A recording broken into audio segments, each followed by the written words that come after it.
story of the world's history is a tale littered with conquest and violence. Among the discords of the past rose several reminders of the sacred places and events that forged the narration of time. Today we'll be looking at the past and several of the artifacts and places that were key in sculpting the present. I'm your host Mike Bennett, and this is Hayata. Our journey takes us from Cocoa, Florida, halfway around the world to Jerusalem. Jerusalem is the largest city in Israel and quite possibly the oldest city in the world. Though it's only a third of a square mile, Jerusalem has been home to many religious sites. The Wailing Wall that you can see behind me here is the last remaining fragment of King Solomon's temple, which was destroyed by Nebuchadnezzar of Babylon around 586 BC. For Christians, this is the home of the Church of the Holy Sepulchre, and for the Muslims, the home of the Dome of the Rock. This was the place said to have been where Muhammad ascended into heaven. It's also the place where supposedly Abraham was told by angels not to sacrifice his son, Isaac.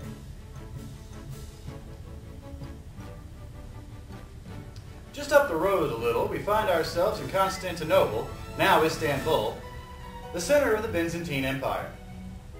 Standing towering over the massive hills is the mighty Hagia Sophia, surrounded by the Muslim pillars, a firm reminder of the power of Byzantine government. Between 532 and 537, this massive structure is often referred to as the mother of all churches. Now under Muslim and Turkish control, this is one of the few sites in the world where you can find Muslim text right on top of, if not right next to, Christian mosaics.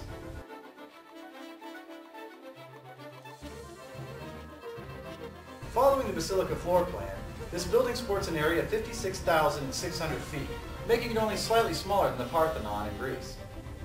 To this day, its size is overwhelming and awe-inspiring, and the main dome supported on pintas, which gave the effect of the dome floating on the Great Arch. At the time of its completion, every square inch was covered with decorative mosaics.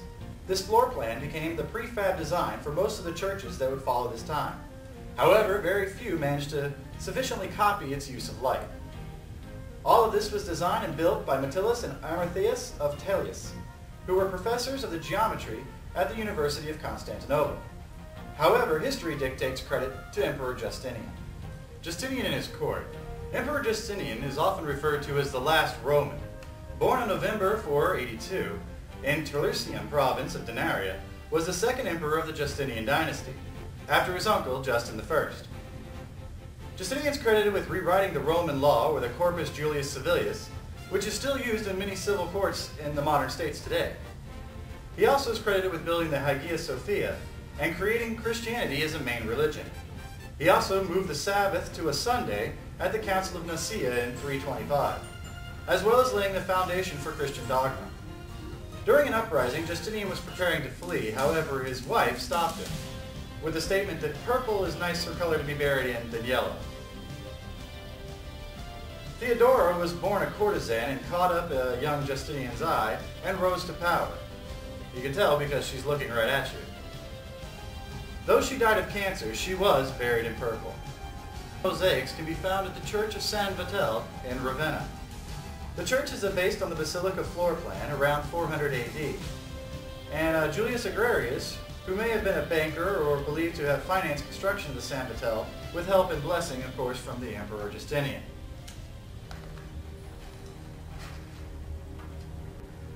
The Cathedral of St. Sophia at Kiev. The sheer size and massive floor plan of this church is reminiscent linked to its inspiration and its namesake, the Hagia Sophia at Istanbul. Though the church was designed around 1037, it wasn't completed for 2 whole decades. Unlike the single nave plan of the Church of San Vitale, this church sports 5 naves and 5 apses, and a magnificent tower crowned with a beautiful, beautiful gold dome. The cathedral at St. Mark's in Venice is perhaps one of the best examples of Byzantine architecture in the world. Destroyed by fire around 967 and reconstructed around 1050, the classic Greek cross was rebuilt and covered with mosaics. This is where the bones of St. Mark are enshrined, and the so-called 4 horses of St. Mark's in gilded bronze stand above the gallery over the main entrance. The only existing specimen of an ancient monumental 4-horse chariot. They may have originally adorned the Roman triumph at the Hippodrome, right next to the Hagia Sophia. Our tour now takes us just outside of Egypt to Mount Sinai, a place where Moses received the Ten Commandments, to the Church of St. Caterina.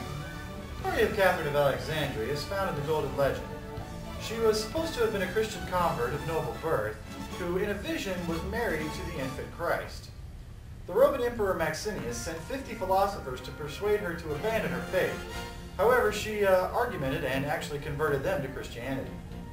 She was later tortured by being attached to 4 wheels with spikes in them, which miraculously were destroyed by a thunderbolt.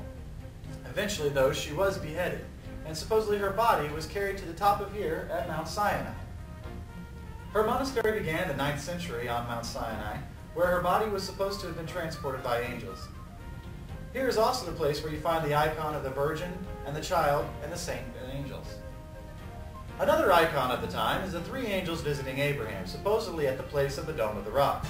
At this point in history, knowledge has been hand-dispensed from scriptoriums around the Byzantine Empire, copied in Latin 1 letter at a time.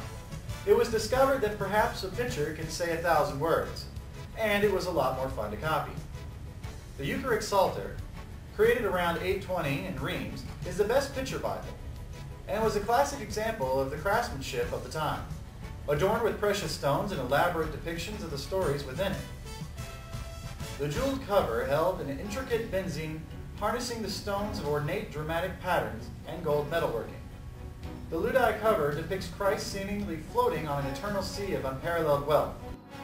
The important thing about this particular book is that it was not owned by an emperor or a courtesan or someone very important. It was owned by the people, and it was paraded through the church at the beginning of every ceremony.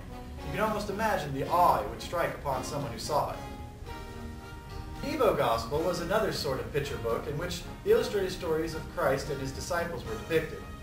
Greek artists fleeing from the Byzantine iconoclasm of the 8th century brought this style to Arcadia and Reims. The Gospel books and other works produced under the patronage of Evo, the Archbishop of Reims, had a direct influence on the Cariginian art and the course of medieval art, spreading as far as France. The chapel at Charlemagne is considered to be the central monument of the Cariginian art movement. The chapel holds the remains of Charlemagne and was the site of coronations for 600 years. The plan and decorations were copied from the 6th century Basilica of San Vitale in Ravenna. Also in France, you can find the Bouillet tapestries. This 203-foot-long embroidery tells the story of medieval life and war. The 35 paintings depict the story of the Norman conquest of England by William the Conqueror, beginning with Harold Godwinson conferring with the King Edward the Confessor and setting out on his journey, and of course ending with the Norman victory. In 1993, a new Bayeux tapestry gallery was opened in the Museum of Reading. The tapestry was carefully conserved and remounted as a continuous strip and put in a special display case so that it could be viewed for the first time in a very long time as one continuous piece of art. St. Bernard was the Bishop of Hildesheim in 993. Ruling during the Saxon Empire, he really wanted to spice up his city and give him a gift that would really last.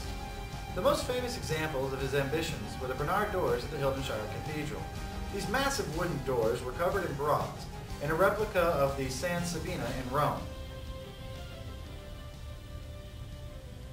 St. Michael's Church was designed to be the image of the heavenly Jerusalem. And by the way, yes, he is buried here.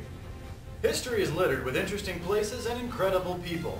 And I'm one of them, Mike Bennett, and this has been Hialta. Join us next time as we take a look at the Enlightenment Age. Until then, remember, knowledge wasn't always free, so keep learning.